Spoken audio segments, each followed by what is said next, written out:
Hello everyone, welcome back to my YouTube channel unfold learning NCERT. और आज मैं लेकर आई हूँ आपके लिए mathematics for class 10 from R D Sharma book. First chapter real number की एक्सरसाइज VSAQ हम सॉल्व कर रहे थे, जिसके क्वेश्चन नंबर 1 से लेके क्वेश्चन नंबर 12 तक के सोल्यूशन मैं ऑलरेडी अपने चैनल पेज पर अपलोड कर चुकी हूँ और प्रीवियस एक्सरसाइजेज भी मैंने अपलोड कर दी हैं।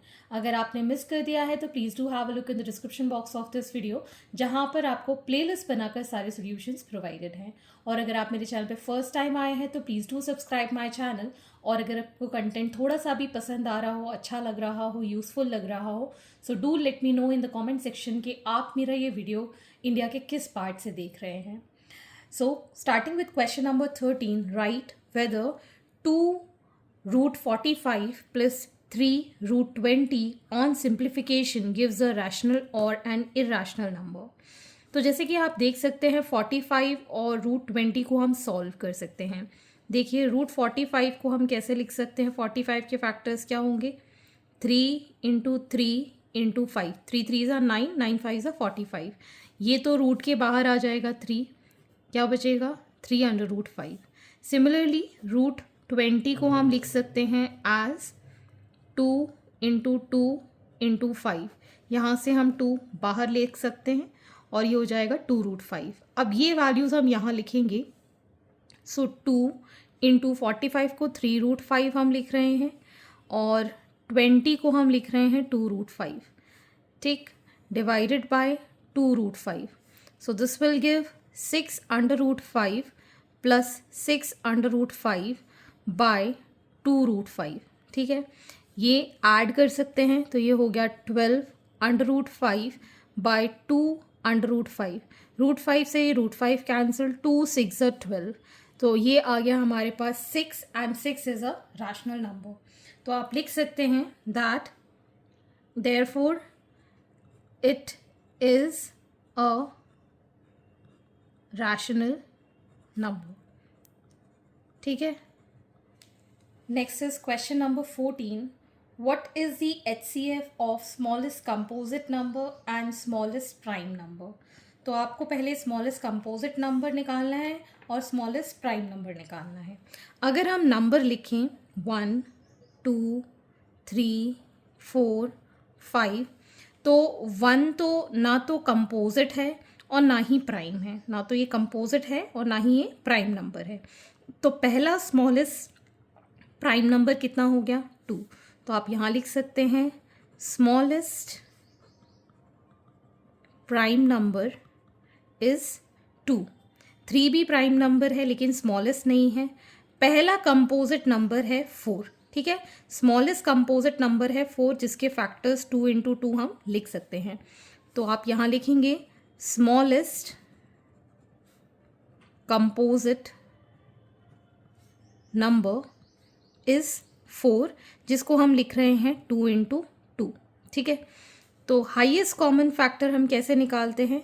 दोनों में जो नंबर कॉमन हो, तो दोनों में 2 कॉमन है, तो HCF कितना आ जाएगा? 2। Therefore HCF is 2। Question number 15, HCF of 2 numbers is always a factor of their LCM। Statement बिल्कुल सही है, बिकॉज HCF LCM का ही फैक्टर होता है। So this statement is true. अब इसको हम प्रूव कैसे कर सकते हैं? एक नंबर ले लेते हैं हम 4, जिसके फैक्टर्स हैं 2 × 2, ठीक है। एक नंबर ले लेते हैं हम 6, जिसके फैक्टर्स हैं 2 × 3।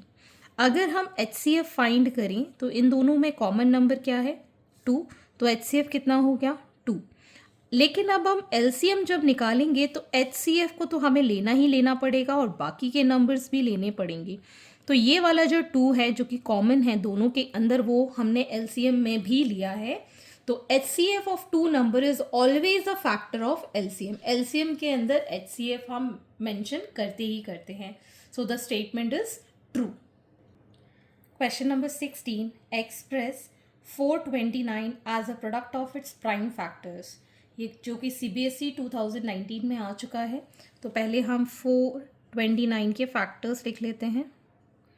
3 से चला जाएगा 3 1s, 3 4s 12, 3 3s 11, 1s 11, 3s and 13 1s। सो 429 को हम लिख सकते हैं 3 × 11 × 13 as the product of its prime factors. Question number 17. Two positive integers a and b can be written as a, that is x cube y square, and b as x y cube, where x y are prime numbers. Find LCM a and b. तो पहले a का जो number है that is x cube y square, और b जो है that is x y cube. इसको हम डायरेक्टली भी कर सकते हैं, क्योंकि ये कुछ भी नंबर नहीं है तो हम क्या करते हैं, इसको मल्टीप्लिकेशन के फॉर्म में लिख सकते हैं.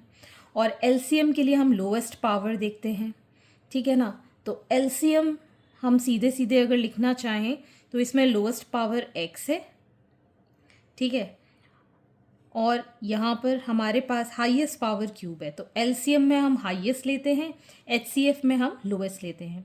वाई स्क्वायर और वाई क्यूब है तो यहाँ पर आ जाएगा वाई क्यूब.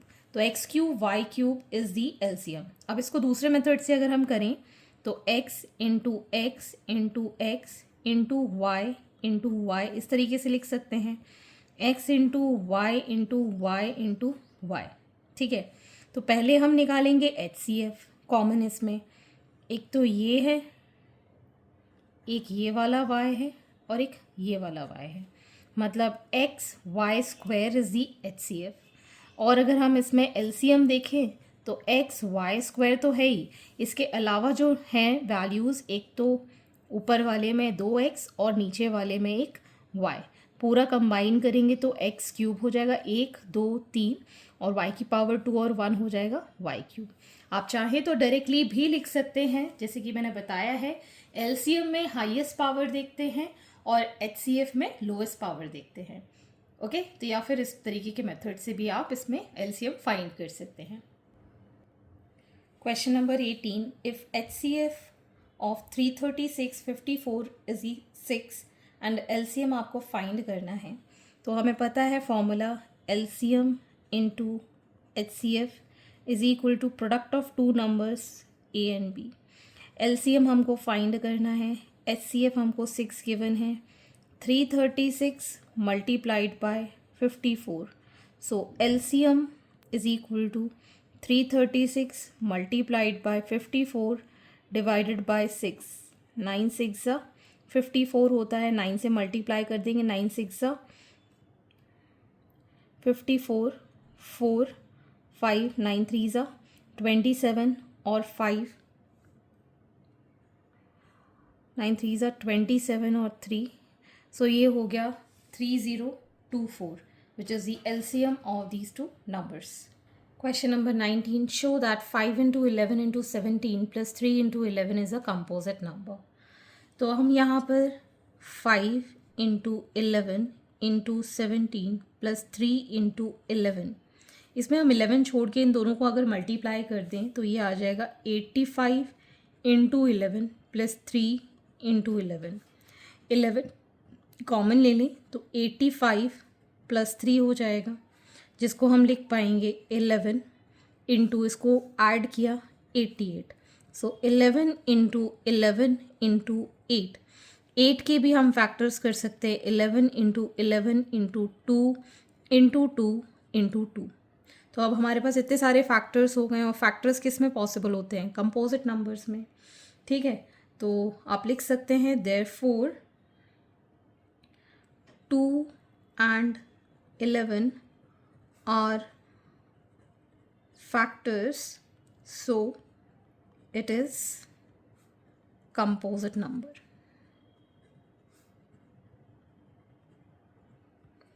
ठीक. Question number 20. What is a composite number? Composite number जिसके 2 से ज़्यादा फैक्टर्स हो सकते हैं, जैसे कि मैंने एग्जांपल बताया था 6 का, 8 का. अभी हमने यहाँ पर भी देखा क्वेश्चन में जितने ज़्यादा फैक्टर्स हैं मतलब वो कंपोजिट नंबर है. तो हम कह सकते हैं numbers having more than 2 factors are composite numbers. Question number 21. Pi is an irrational number. True or false? Yes, it is an irrational number. It is true. pi is an irrational number. The sum of two prime number is always a prime number. मान लीजिए कोई prime number से 2 है, दूसरा prime number 3 है, तो ये prime number ही आया, ठीक है. अगर एक प्राइम नंबर 3 है, दूसरा अगर हमने 7 ले लिया तो ये आ गया 10. तो मतलब हमेशा ऐसा पॉसिबल नहीं है कि sum of two prime number is always a prime number, so it is false. Next, the product of two irrational number is an irrational number. This statement is also false. ज़रूरी नहीं है irrational number ही आए. जैसे कि अगर हम √2 into √2 करेंगे तो कितना आएगा, 2 आ जाएगा ना, irrational हो जाएगा. The sum of two irrational number is always an irrational number. Yes, this is possible कि अगर √2 को अगर हम 3√2 के साथ ऐड करेंगे तो ये 4√2 मतलब irrational number ही आएगा. This statement is true. लेकिन यहाँ पर एक एक्सेप्शन अगर हम लें कि अगर √2 को -2 के साथ सम करते हैं तो आंसर हमारा 0 आ जाएगा and 0 is a rational number, ठीक है ना. तो इसका आंसर ट्रू ना होके आप फॉल्स मार्क कीजिएगा, ठीक. If A and B are relatively prime numbers then what is the HCF. तो ये मैं पहले भी डिस्कस कर चुकी हूँ P और Q के फॉर्म में. तो HCF हमारा आ जाता है 1. और if A and B are relatively prime numbers what is there LCM. LCM क्या आ जाएगा, A इंटू B. ये मैं पहले भी डिस्कस कर चुकी हूँ. और लास्ट क्वेश्चन है, two numbers have 12 as the HCF and 350 as the LCM. Is it true और फॉल्स.